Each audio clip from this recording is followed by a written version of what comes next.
this is good, or could be. It is now July 10th. We are 21 days away from what appears to be a drop dead day for the Teamsters and UPS. They left the table, I guess, a couple of days ago. They have not come back. We shall see. We should also say that we are 2 days away from perhaps a SAG-AFTRA strike starting. We will have more on that in the coming days. But here is what appears to be a little bit of like a way of showing UPS this is what the strike is going to look like, bud. Let's get it on. We have part-timers that they won't tell y'all.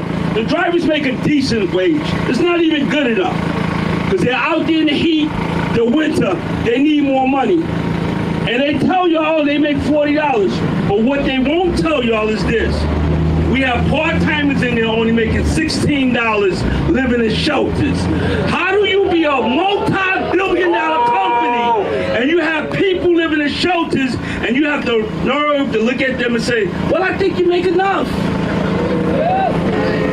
Right? Carol, she making $1 million. Never worked a day of her life at UPS.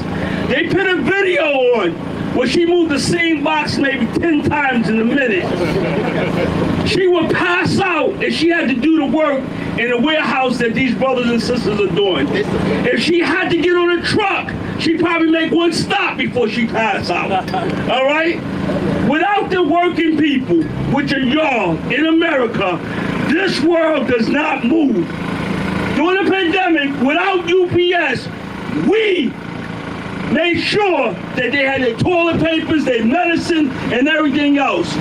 We put our lives on the line for everybody. So only thing we're asking for is to give us a piece of the pie. Okay? Sean O'Brien has said he's not selling part-timers out. We're at the bargaining table. He's repeated it over and over again. We are in unity across the country. There's demonstrations like this going on across the country.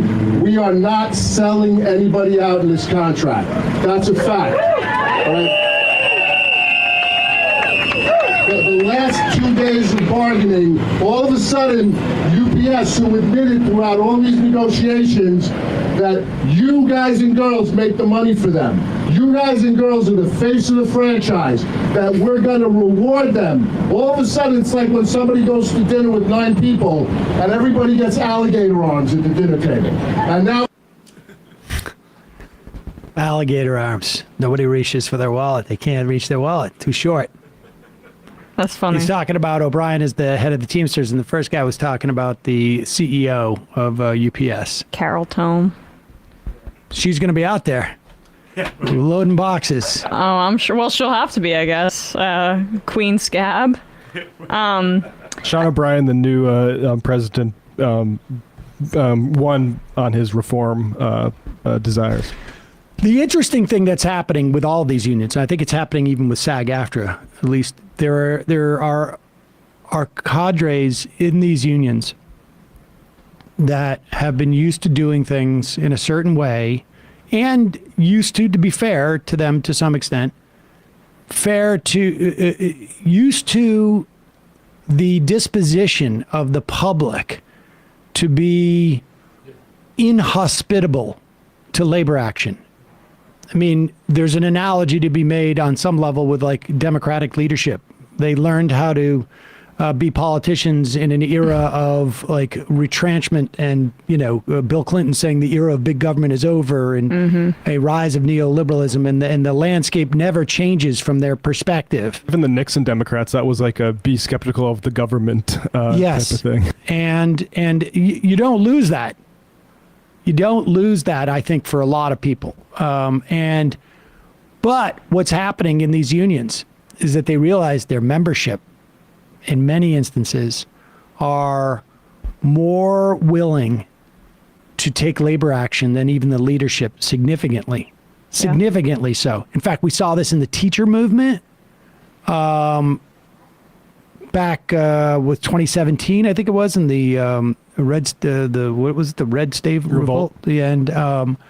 And I think we're seeing it in SAG-AFTRA there was a lot of talk I've been hearing about that SAG-AFTRA was ready to like settle, and then a bunch of like name actors put their names on a letter. I think there's some elements of leadership in the union too, and it both forces leadership and gives them license too.